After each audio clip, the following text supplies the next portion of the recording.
Hi friends, welcome to Canadian Cutting Edge again. Today I've got a review for you, a knife from Beyond EDC. I reviewed a few of their knives already, maybe just a couple. I don't remember exactly how many. This one is a Dirk Pinkerton design, and it's a big knife, almost 4 inches in the blade, not quite 4 inches in the blade, and micarta handle scales. The one thing about this knife that you need to know right from the get-go is it's been discontinued, and I didn't find any stores that it's available. I guess I wasn't paying close enough attention when I ordered this. I bought this, in late last year, early winter, and and then I was sick for a while, and my videos really slowed down, and I didn't pay attention and put this near the top of my list while you could still get it. So I'm going to review it anyway because I got so few knives. So come on down to the tabletop. You can find it on the used market, not very easily, but maybe you'll buy this one from me. I'm going to have to do a sale of some stuff pretty soon because I got some big bills coming up. So let's get to the tabletop. I won't edit much of this video at all, and I'll try to be much quicker than I usually am, but let's talk about this thing. Okay, like I said, it's a Dirk Pinkerton design. He's been around for quite a while. He's done a lot of really good designs. This one's quite good. I'm quite fond of it. And when I did the unboxing and stuff, I looked at it. It's got a lot going for it. I'm surprised that it's been discontinued because I liked it. It's a Wharncliff blade. Yeah, well, it's not on the Beyond website anymore. On the few stores that still list it, even though they list it as discontinued, sheep's foot? No, this isn't a sheep's foot blade. This is, a Wharncliff blade. I know sheep's foot and Wharncliff do have some overlap, but, they've got some distincts as well. I'd call this a Wharncliff every day, all day. Anyhow, we've got that long sweeping drop point here and a longer straight edge. We got a flat grind here. It doesn't come all the way to the spine, so you got that section here that you can grab onto. 14C28N stainless steel blade, quite nice. Thin edge, and yeah, it works very well for what it's designed to do.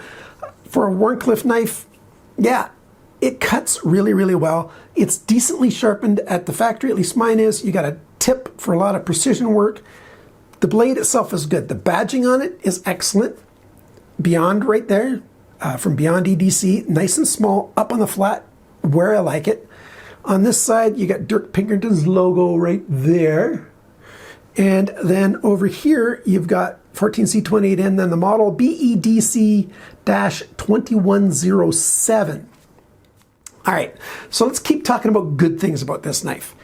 Cuts well and stuff. The grip, for the most part, the grip is good, especially the jimping. This has got excellent jimping. You can see along the spine here. Focus up here.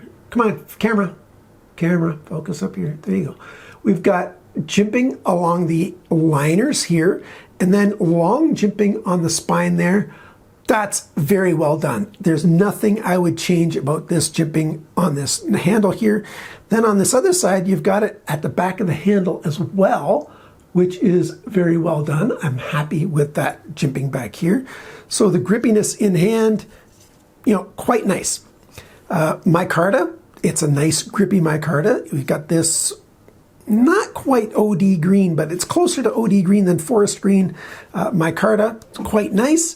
Along the back here, we've got a black G10 back spacer.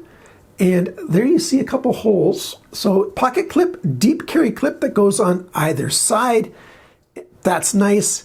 The liner lockup is very nicely done. There it is, focused finally. So it's solid and it's fully, it's engaged. I like it. A lot of access here to the lock release, just very well done for that. You got a little bit of jimping right there. That's from the flipper. By the way, no blade play. Well, right now there's a tiny bit. It's loosened up a little bit. And let me just snug it up a tiniest bit. Yeah, it's no blade play, and yet the action's good. What was the next thing I wanted to say? Oh, I was going to talk more about the flipper.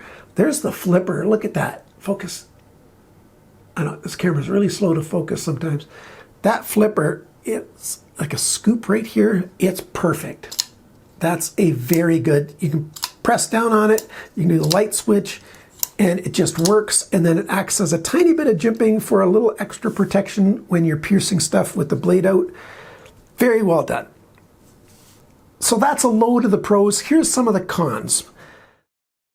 T6 screws. I don't like T6 button screws. There are T6 flat screws back here. That's not as big a concern. Let's take a look here and see how loose they are.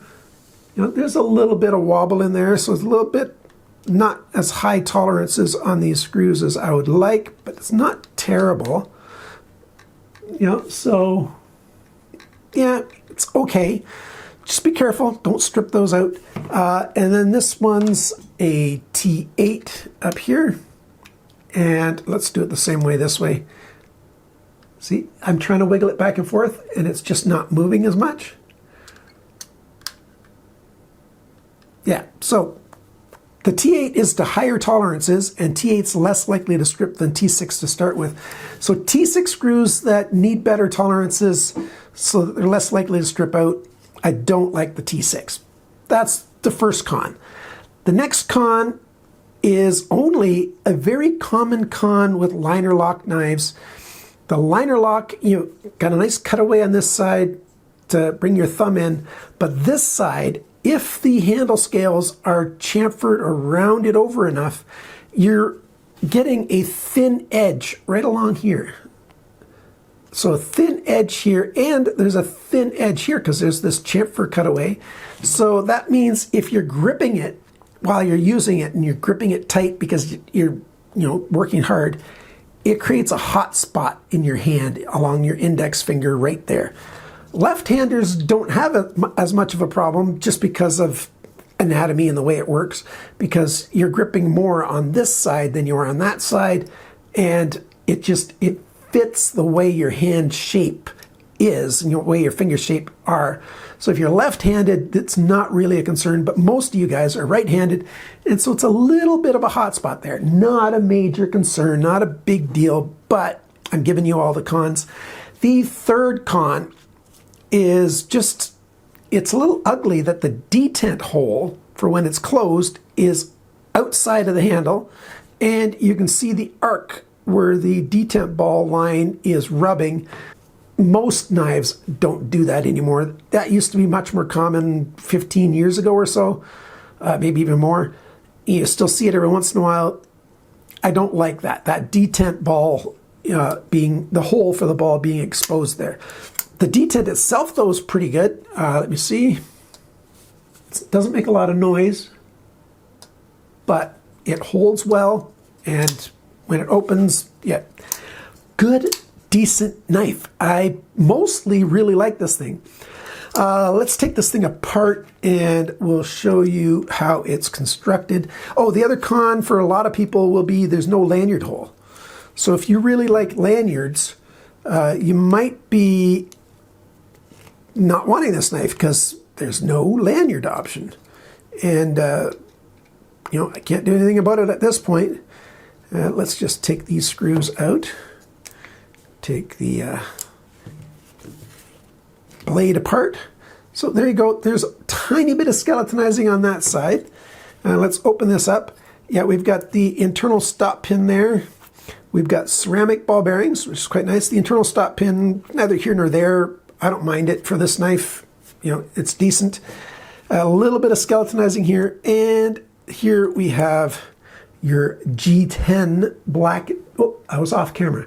Here we have black G10 for the back spacer, and we've got these standoffs that have shoulders on them, which means you could take that G10 back spacer out if you don't like back spacers, and you'll be fine like that. And in that case, you could use this pin as a lanyard attachment point and have the lanyard come on the outside of here. That way it's not going to get impacted by the cutting edge. So you've got an option for a lanyard if you take this off. So the lanyard isn't quite as big a deal as it was, but it's still a bit of a big deal. So that's how it's constructed. One other good thing, there's no thread locker anywhere, no Loctite. That's good. You can put that on yourself if you want it. And I much prefer, if I've got the option as the consumer, to put thread locker on if I want it and not put it on if I don't. So I'll put this back together and give you my measurements and then the final thoughts. A couple things I forgot to cover just before I do the measurements is blade alignment. It's just ever so slightly off to this side, not anywhere near any chance of rubbing. It's pretty good indeed.